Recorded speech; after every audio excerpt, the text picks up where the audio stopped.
The cafeteria fell silent as Carson Mitchell grabbed the poor girl's wrist and yanked her to the center of the room. Every student stopped eating. Every conversation died. Autumn Davis stood there in her thrift store jeans and faded sweater, surrounded by 300 staring faces. Carson's voice boomed across the cafeteria like thunder. Since you can't afford real food, maybe you should eat like the animal you are. Bark for your lunch. Scholarship girl. The smell of cheap pizza and fear filled the air. Autumn's heart pounded against her ribs, but she didn't cry. She didn't beg. Instead, something flickered behind her green eyes. Something dangerous. Something none of them saw coming. Before we continue with Autumn's incredible story, I want to take just a moment to connect with you. Stories like this one about courage, resilience, and standing up for what's right, they matter. They remind us that real strength comes from character, not circumstances. If this story is touching your heart the way it's touching mine, would you mind hitting that like button? And if you've got thoughts about Autumn's journey or your own experiences with standing up to bullies, I'd love to hear them in the comments below. Carson Mitchell ruled Westfield Academy, 6 feet tall, quarterback build, daddy's credit card in his back pocket. His father owned half the town. His girlfriend Sierra was head cheerleader. His best friend Blake drove a brand new BMW. They were untouchable. At least, they thought they were. Autumn Davis was different.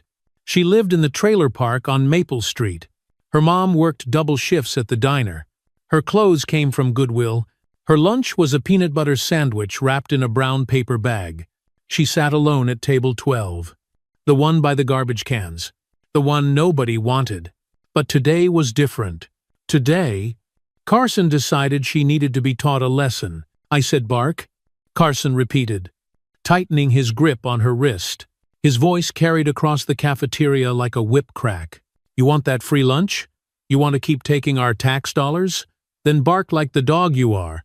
Sierra laughed from behind him, a high-pitched giggle that cut through the silence.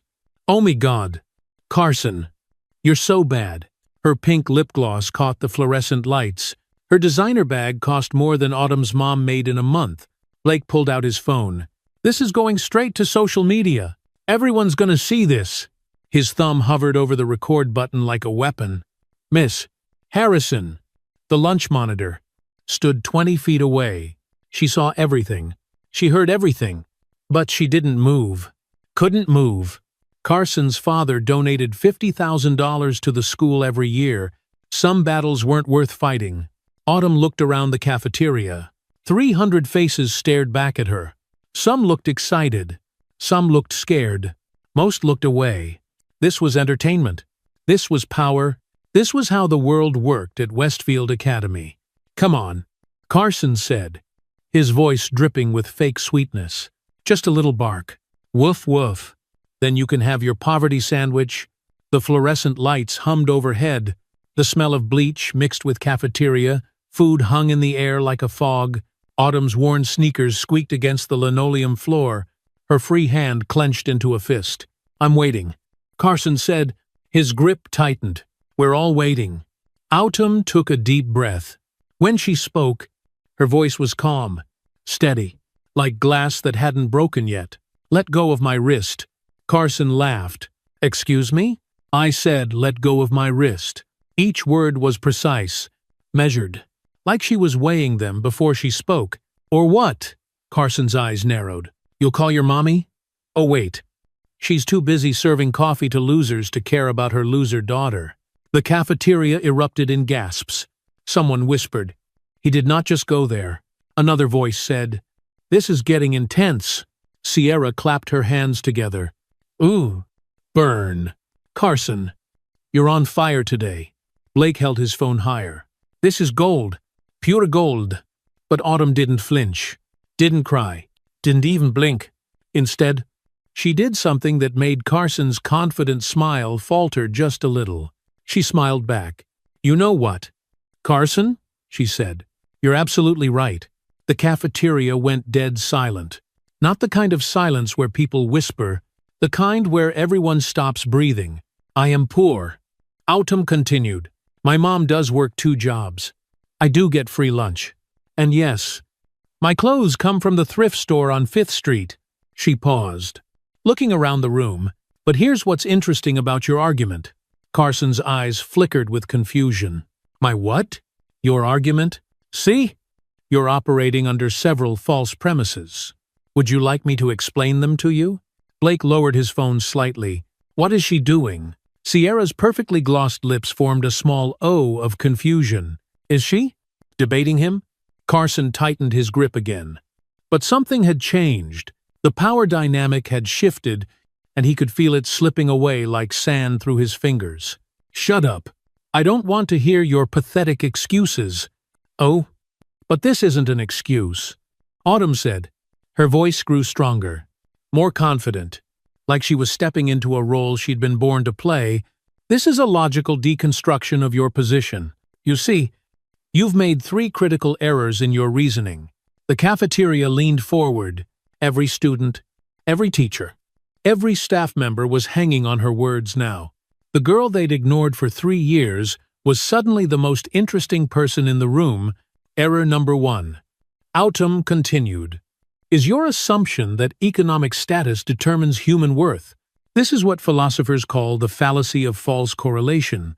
Would you like me to provide historical examples of why this thinking is flawed? Carson's face flushed red. I said shut up. Error number 2 is your belief that public assistance programs like free lunch are charity rather than investments in human capital. The economic data actually shows that. I said shut up. Carson yanked her wrist harder, but Autumn didn't even wince. And error number 3, she said, her voice rising just enough to carry across the entire cafeteria, is your fundamental misunderstanding of power dynamics in social hierarchies. Blake's phone was forgotten in his hand. Sierra had stopped smiling entirely. Miss Harrison took a step closer, her eyes wide, with something that looked like recognition. You see, Carson, Autumn continued. You think power comes from money? From status? From making others feel small? But real power? Real power comes from understanding how the world actually works.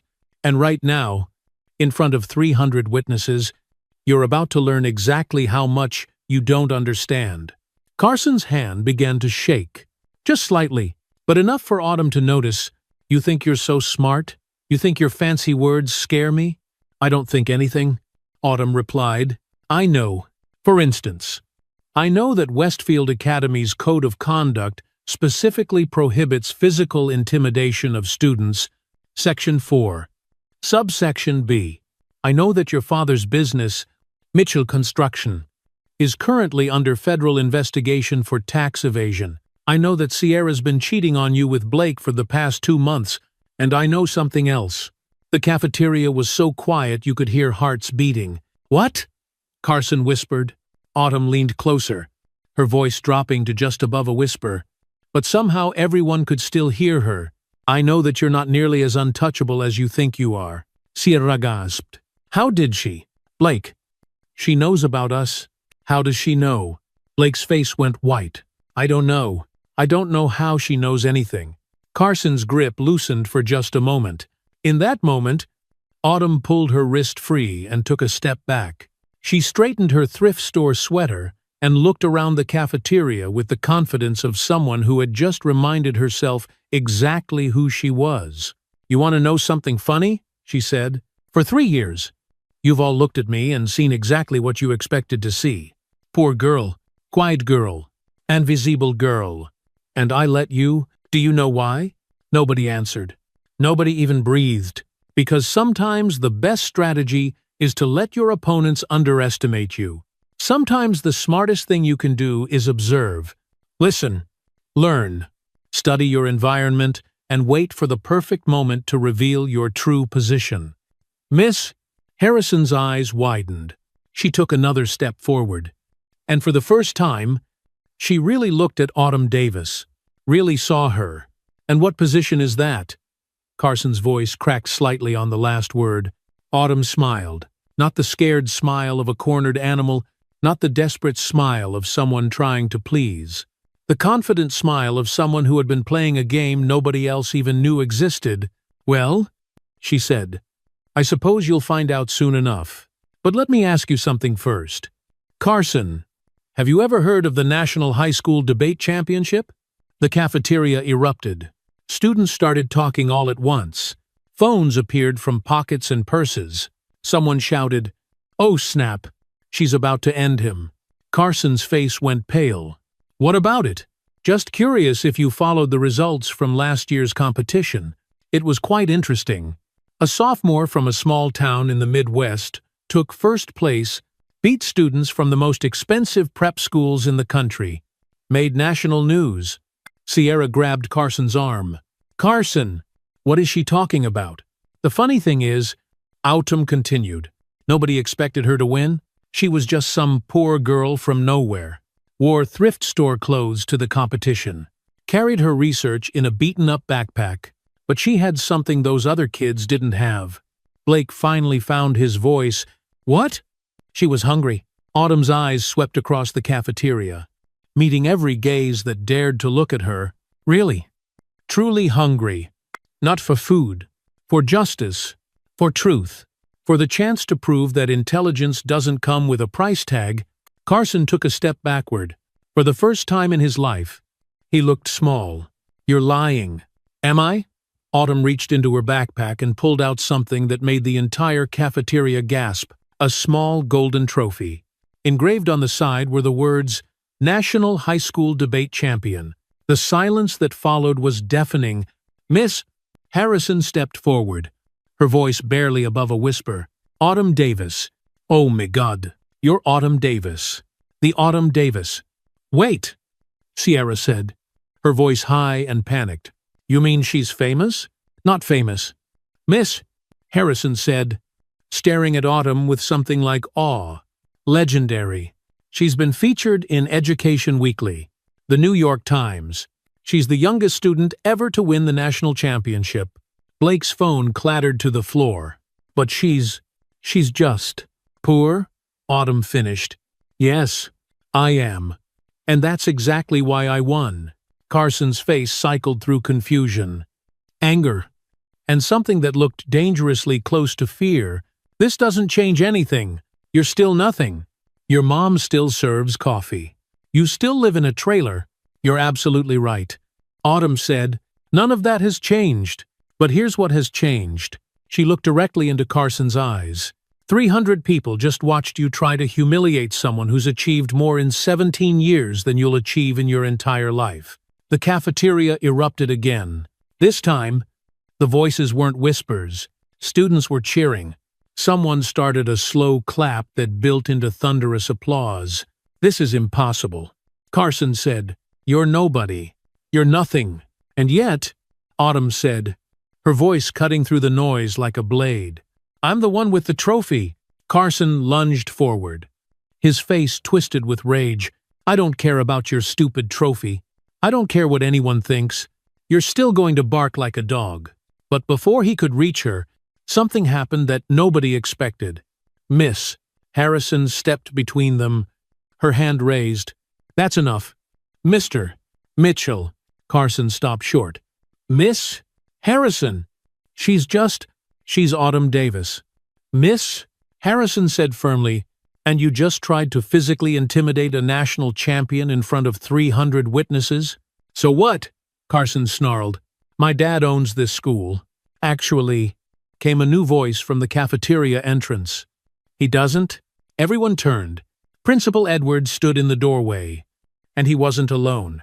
Behind him were two people Carson had never wanted to see in the same room together. His father, Robert Mitchell, and a woman in a dark suit carrying a briefcase. "Dad?" Carson's voice was small, confused. Robert Mitchell's face was pale. He looked at his son with something that might have been disappointment. Or shame. "Carson, we need to talk." The woman in the suit stepped forward. "Mr. Mitchell, my name is Agent Sarah Chen with the Internal Revenue Service. We need to discuss some irregularities in your business finances." The cafeteria went dead silent again. This time, it was the silence of watching someone's world collapse in real time. Carson looked from his father to the IRS agent to Autumn. who stood calmly in the center of it all like the eye of a hurricane. "How?" he whispered. "How did you know?" Autumn tilted her head slightly. "About the investigation? Well, that's the thing about being really good at research. Carson, you learn how to find information that other people miss, but the investigation is confidential," Agent Chen said, looking at Autumn with professional interest. "How could a high school student possibly?" "Public records," Autumn replied. "Financial disclosure forms, incorporation documents, building permits that don't match reported income. It's all public information if you know where to look. And more importantly, if you know how to connect the dots." Principal Edwards stepped forward. "Miss Davis, are you saying you uncovered evidence of tax evasion?" "I'm saying I noticed some inconsistencies that seemed worth reporting to the appropriate authorities." Autumn's voice was perfectly calm, perfectly professional. "About 6 months ago." Carson's world tilted. "6 months ago? You planned this?" "I didn't plan anything," Autumn said. "I just did what any citizen should do when they notice potential illegal activity. I reported it." Robert Mitchell's face went from pale to gray. "You mean a 17-year-old girl brought down my entire operation?" "Actually," Agent Chen said, checking her notes, "the investigation was triggered by an anonymous tip we received containing detailed financial analysis and supporting documentation. The most thorough report we'd ever seen from a civilian." All eyes turned to Autumn. She shrugged. "I take advanced placement economics. Professor Williams encourages us to practice our analytical skills on real-world data." Sierra grabbed Blake's arm. "I don't understand what's happening." "What's happening?" "Miss," Harrison said, her voice filled with something that sounded like pride, "is that we just witnessed the most epic takedown in Westfield Academy history." Carson stood in the center of the cafeteria, surrounded by 300 students who were no longer afraid of him. His girlfriend had been exposed as a cheater. His best friend had betrayed him. His father was being led away by federal agents. And the girl he'd tried to humiliate had just revealed herself to be a nationally recognized genius who had apparently been playing chess while he was playing checkers. "This isn't over," Carson said, his voice shaking with rage and desperation. Autumn looked at him with something that might have been pity. "Yes, Carson, it is." "No!" Carson shouted. "I don't care about any of this. I don't care about your stupid trophy or your stupid investigation or any of it. You're still just trailer trash, and everyone knows it." The cafeteria held its breath. This was the moment, the point of no return. Autumn stepped forward until she was close enough to Carson that only he could hear her next words. "You know what the difference is between you and me, Carson?" she whispered. "What?" "You've been rich your whole life, and you're still an idiot. I've been poor my whole life, and I'm still smarter than you'll ever be. Which one of us do you think is going to have a better future?" Carson's face contorted with fury. "I'll destroy you. I'll make your life hell.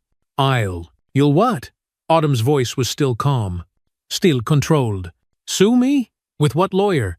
Your father's assets are about to be frozen. Threaten me? In front of 300 witnesses and multiple authority figures? Please. Carson, think before you speak. It's embarrassing for both of us when you don't." The crowd was no longer silent. Students were laughing, cheering. Someone started chanting, "Autumn! Autumn! Autumn!" And soon the entire cafeteria had joined in. Carson looked around at faces that had once feared him, that had once hung on his every word, that had once treated him like royalty. Now they were all looking at him like he was exactly what he'd always been, a bully who had just been exposed as weak. But Carson Mitchell had one last card to play, one last desperate move. And as Autumn turned to walk away, basking in her victory, he pulled out his phone and made a call that would change everything. "Blake," he said, loud enough for everyone to hear, "remember what we talked about? About Autumn's little secret? The one we found out about last week?" Autumn froze. For the first time all day, her confident expression faltered. Blake's face went white. "Carson, no, don't." "What secret?" Sierra demanded. Carson's smile returned, cruel and vicious. Tell them. Blake, tell them about Autumn's mom. The cafeteria went quiet again. But this time, the silence felt different. Dangerous. Autumn turned around slowly. The color had drained from her face. Carson? Don't what? Carson's voice was gleeful. Triumphant. Don't tell everyone the truth about your perfect little family? What truth? Someone called out. Carson looked directly at Autumn. His eyes filled with malicious joy. Blake? Tell them where Autumn's mom really works. Blake shook his head. Carson! This is too far. Tell them! Carson shouted. The cafeteria waited. 300 people held their breath. And that's when the second shoe dropped. She doesn't work at a diner, Blake said quietly. Autumn's mom works at Westfield County Correctional Facility. She's a prison guard. Gasps echoed across the cafeteria. But Carson wasn't done. And do you want to know why she works there? Carson's smile was vicious. Because Autumn's dad is serving 15 to 25 for armed robbery? Her mom took the job to be close to him. The scholarship girl's father is a convicted felon. The silence that followed was deafening. Autumn stood in the center of the cafeteria, surrounded by 300 staring faces. And for the first time in 3 years, she looked exactly like what she was, a 17-year-old girl whose world had just collapsed around her. But as Carson savored his moment of victory, as he prepared to deliver the killing blow that would destroy Autumn Davis once and for all, neither he nor anyone else in that cafeteria had any idea what was about to walk through those doors. Because Autumn Davis had one more secret, one more card to play, and when the cafeteria doors swung open and revealed what was waiting on the other side, Carson Mitchell would realize that he had just made the biggest mistake of his life. The doors opened, and everything changed. The cafeteria doors swung open with a bang that echoed like thunder. Every head turned, every breath stopped, and there, standing in the doorway like something out of a movie, was a man in a crisp military uniform, decorated with ribbons and medals that caught the fluorescent lights like stars. Behind him walked 3 more people, a woman in an expensive business suit carrying a leather briefcase, a younger man with a press badge hanging around his neck, and someone that made Carson Mitchell's blood run cold, Detective Ray Morrison, Westfield County's lead investigator, but it was the man in uniform who commanded every eye in the room, 6 feet tall, steel gray hair, the kind of presence that made people stand straighter without being asked, the kind of man who had seen things and done things that most people only read about in books. Carson's triumphant smile began to falter. This wasn't part of his plan. This wasn't how this was supposed to go. Excuse me, the officer said, his voice carrying the authority of someone accustomed to being obeyed. I'm looking for Autumn Davis. The silence in the cafeteria was absolute. 300 students sat frozen, their eyes darting between the military officer and the girl who stood in the center of the room like she was facing a firing squad. Carson found his voice first, though it came out shakier than he intended. Who are you? This is a private school matter? The officer ignored him completely.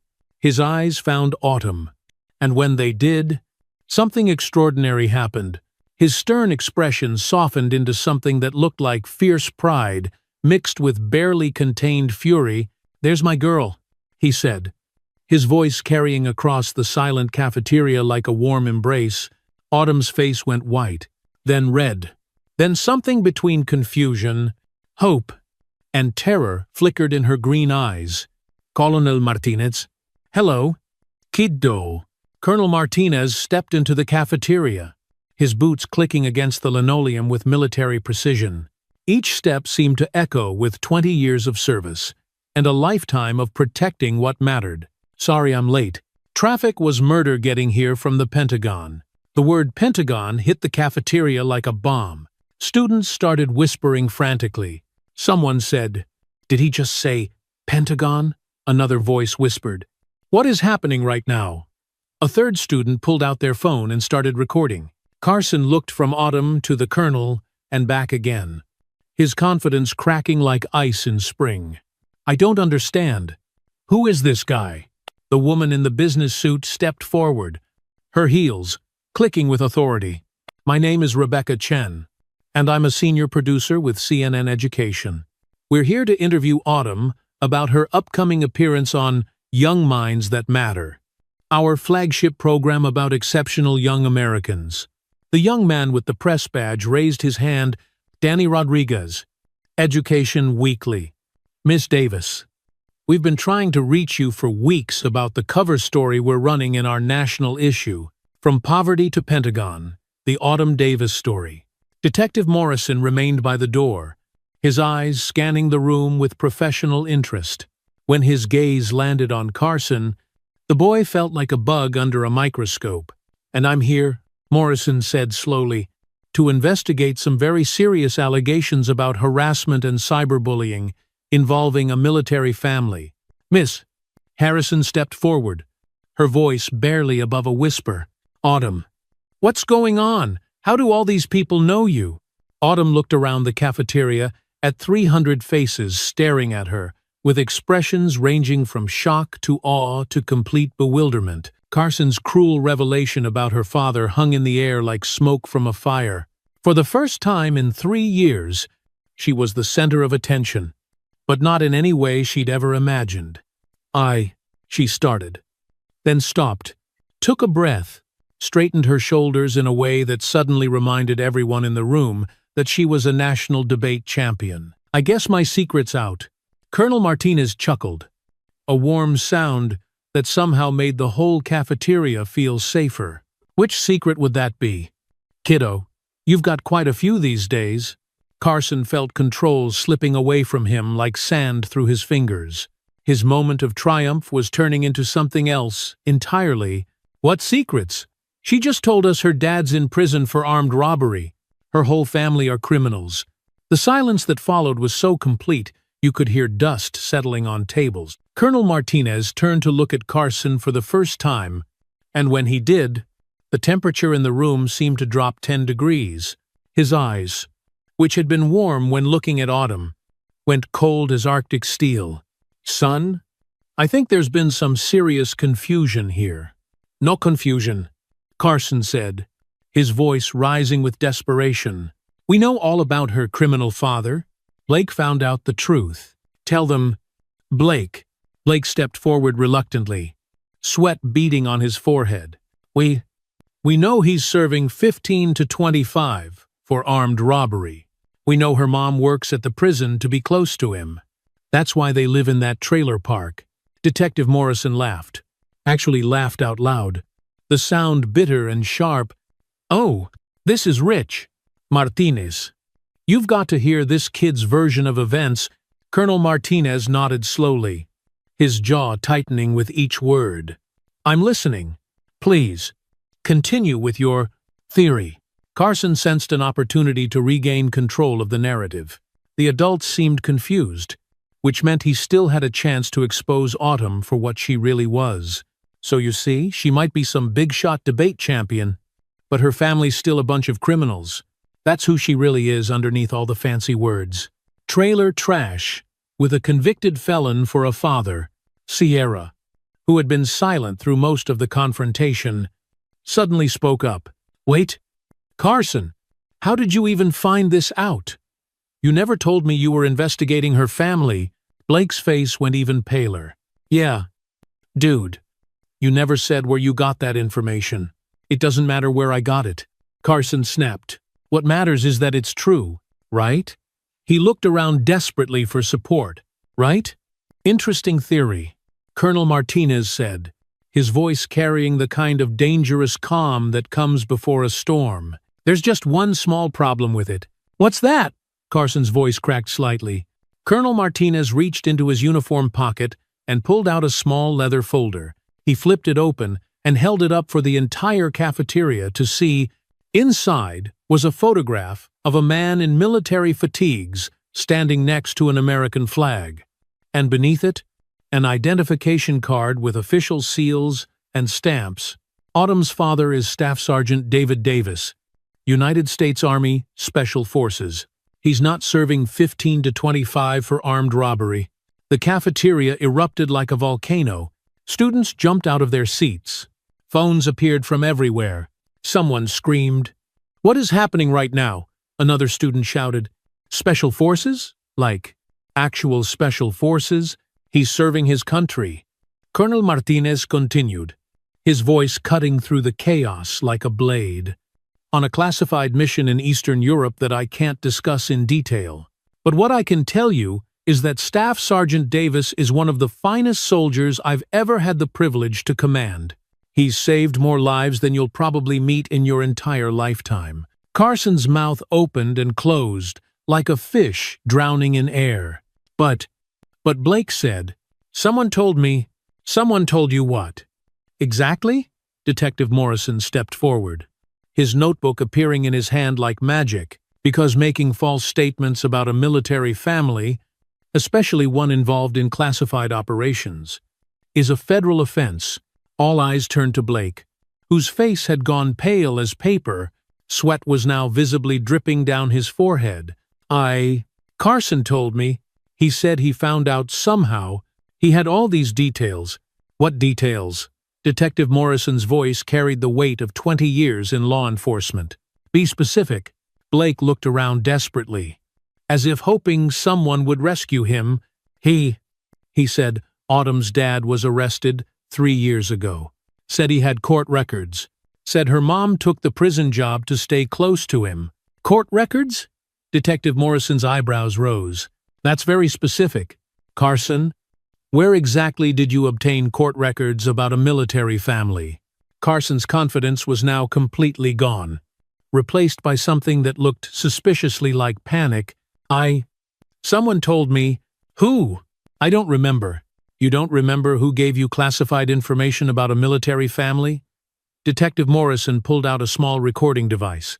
"That's interesting, because obtaining and distributing false information about service members and their families is covered under the Military Family Protection Act. We're talking federal charges here." "Son."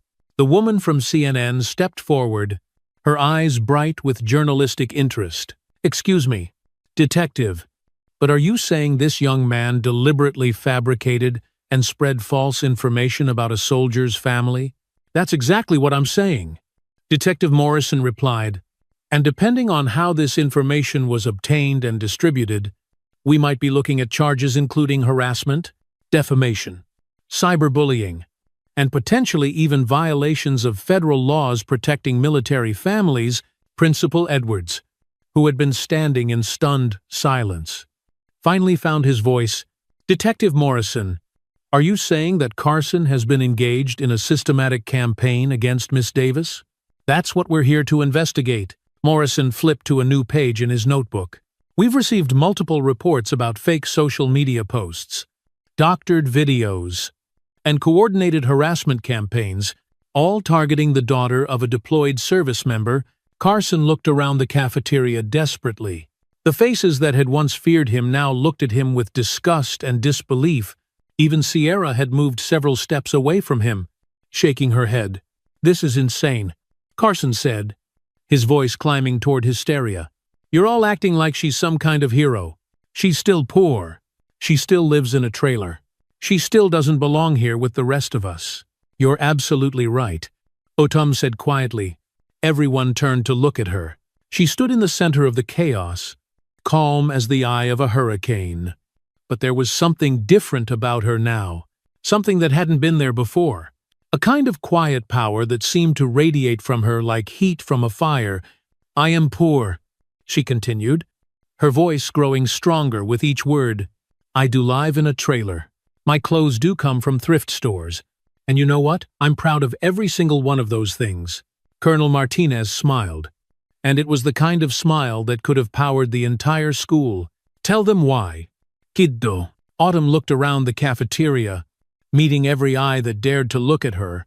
The shy, quiet girl who had sat in the back for 3 years was gone.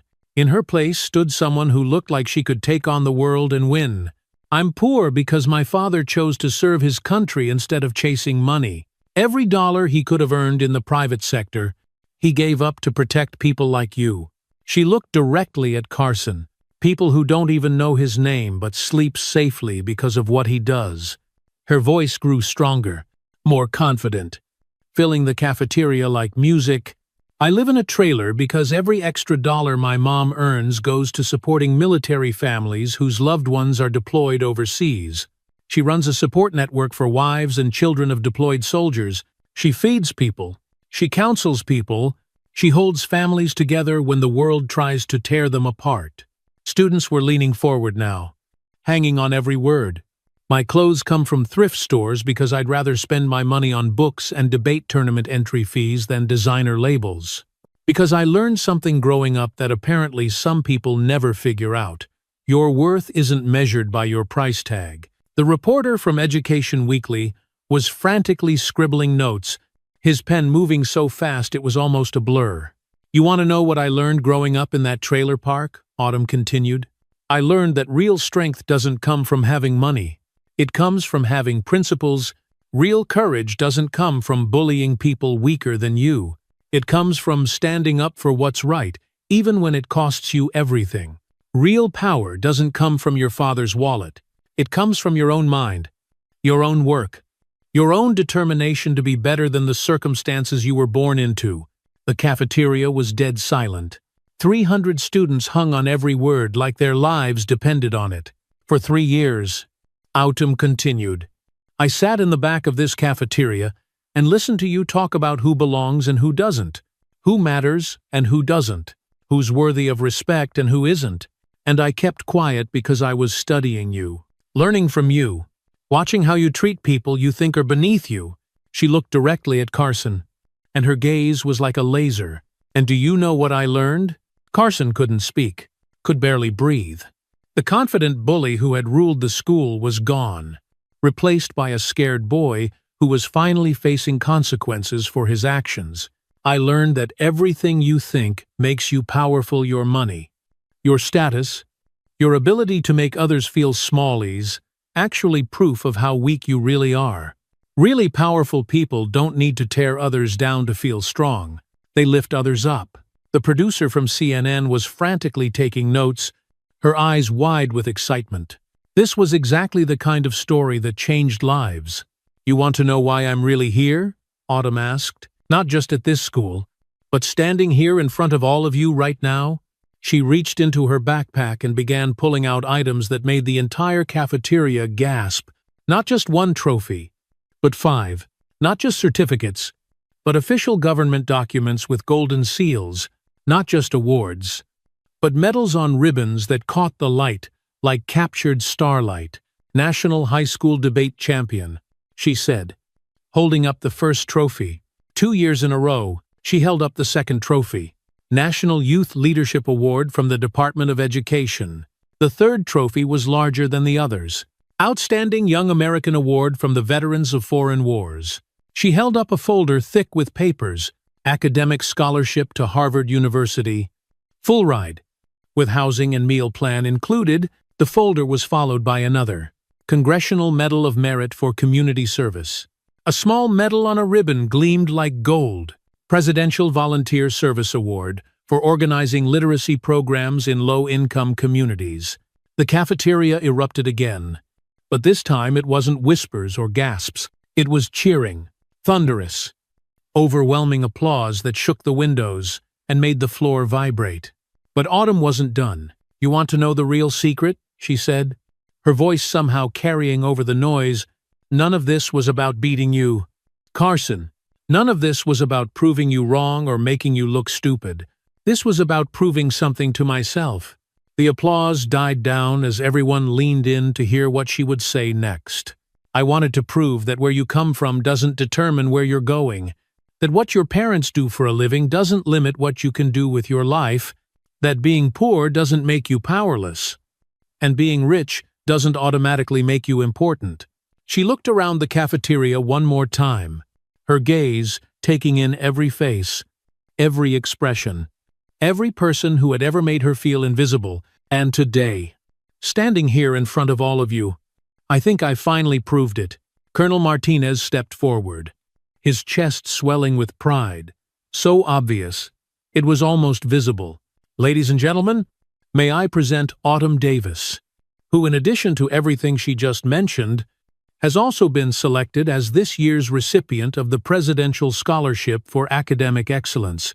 She'll be attending Harvard University in the fall with a full academic scholarship where she's been invited to join the varsity debate team as a freshman in honor that's only been given to 12 students in the university's 300-year history. The noise that followed was unlike anything Westfield Academy's cafeteria had ever heard. Students were on their feet, cheering, applauding, some of them crying. Teachers were hugging each other. Even the lunch staff had come out of the kitchen to see what was happening. Miss Harrison was openly weeping. Autumn, honey, why didn't you tell us? Why didn't you let us celebrate with you? Because, Autumn said gently, I needed to know that I could do it on my own. I needed to know that my worth wasn't dependent on other people's recognition. In the middle of it all, Carson Mitchell stood alone. His friends had abandoned him. His girlfriend wouldn't look at him. His father was facing federal charges. And the girl he'd tried to destroy had just revealed herself to be everything he'd ever pretended to be. Actually special. Actually important. Actually worthy of respect. Detective Morrison approached Carson with his notebook still open. Son, we need to have a serious conversation about how you obtained information about a military family. And about the video you posted online last week. Carson's face went white. What video? The edited video of Miss Davis that you posted to social media with false information about her background, the one that's been viewed 87,000 times and generated multiple threats against her family, the one that's caused a deployed soldier to receive harassment while serving his country overseas. Blake stepped away from Carson like he was radioactive. Dude, you posted that video. You told me you were just going to show it to a few people. Carson's voice cracked like breaking glass. I didn't know it would go viral. I didn't know people would threaten her family.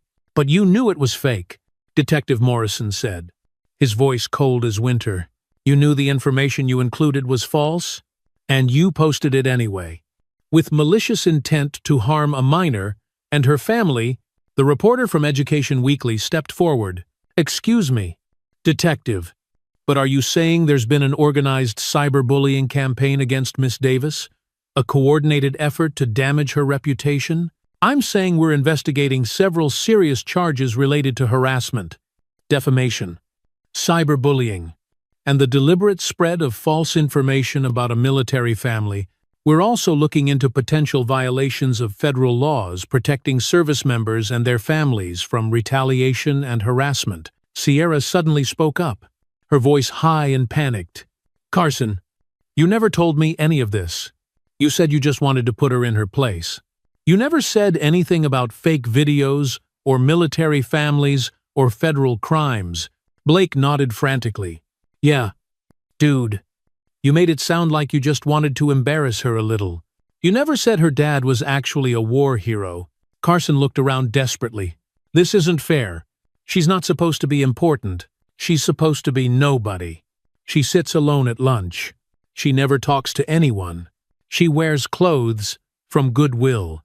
How was I supposed to know she was some kind of genius? But I'm not nobody. Autumn said quietly. And somehow her voice carried over all the chaos and confusion. I never was. You just chose not to see me. Colonel Martinez put his hand on Autumn's shoulder. And now? Autumn smiled. For the first time in 3 years, she smiled in the Westfield Academy cafeteria. And it was beautiful.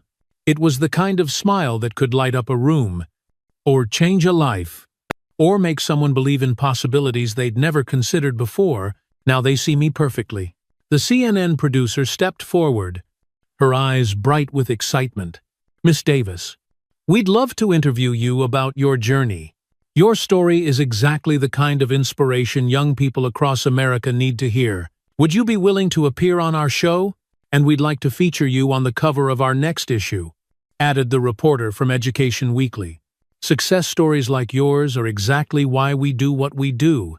You represent everything that's right about American education. Principal Edwards, who had been standing in shocked silence through the entire scene, finally found his voice. Miss Davis, I owe you an apology. This school owes you an apology. We should have recognized your achievements earlier. We should have celebrated your success. We should have protected you from this harassment. Autumn nodded graciously.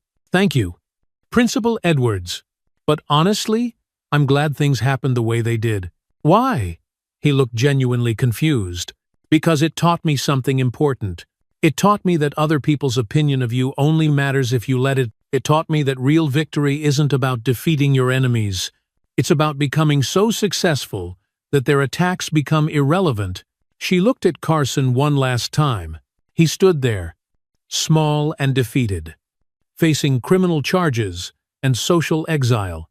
The consequences of his own cruelty finally catching up with him like a storm he'd been running from his whole life. "I hope you learned something from this, Carson," she said, and there was no cruelty in her voice, no satisfaction, just genuine hope that somehow, some way, he might become a better person. "I hope you learn that trying to tear others down doesn't build you up.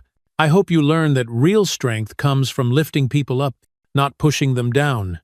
And I hope you learn that before it's too late to change who you are." Carson opened his mouth to respond, but Detective Morrison's hand on his shoulder stopped him. "Come on, son. We need to continue this conversation at the station. You have the right to remain silent, and I strongly suggest you use it." As they led Carson toward the exit, he turned back one last time. "This isn't over. Autumn, you can't change who you are. You'll always be trailer trash, no matter how many trophies you have." The cafeteria went silent, waiting to see how Autumn would respond to this final attack. She looked at Carson with something that might have been pity. "You know what, Carson? You're absolutely right. I can't change who I am. I'm the daughter of a man who serves his country. I'm the daughter of a woman who dedicates her life to helping others. I'm someone who works hard for everything I achieve. I'm someone who stands up for what's right, even when it's difficult." She paused, letting her words sink in. "If that's what trailer trash looks like, then I'm proud to be trailer trash. But what about you? What are you proud of?" Carson had no answer. Detective Morrison led him away as the cafeteria erupted in applause once more. They were talking about Autumn Davis, about her achievements, about her strength, about the lesson she'd just taught them, all about the difference between having power and being powerful. A girl named Madison from the popular table approached Autumn hesitantly. Autumn, I just wanted to say, I'm sorry. For 3 years, I walked past you every day and never said hi. I just assumed, it's okay." Autumn said gently, "I understand." "No, it's not okay," Madison continued. "I should have been better. We all should have been better." More students began approaching. Some apologized. Some asked questions about her achievements. Some just wanted to say thank you for showing them what real courage looked like. And somewhere in Eastern Europe, Staff Sergeant David Davis would read about his daughter's triumph on a secure military communication device and smile with pride that could be seen from space, because Autumn Davis had just proved something that Carson Mitchell would spend the rest of his life learning. When you mess with someone who's already survived everything the world could throw at them, you don't make them weaker, you make them legendary.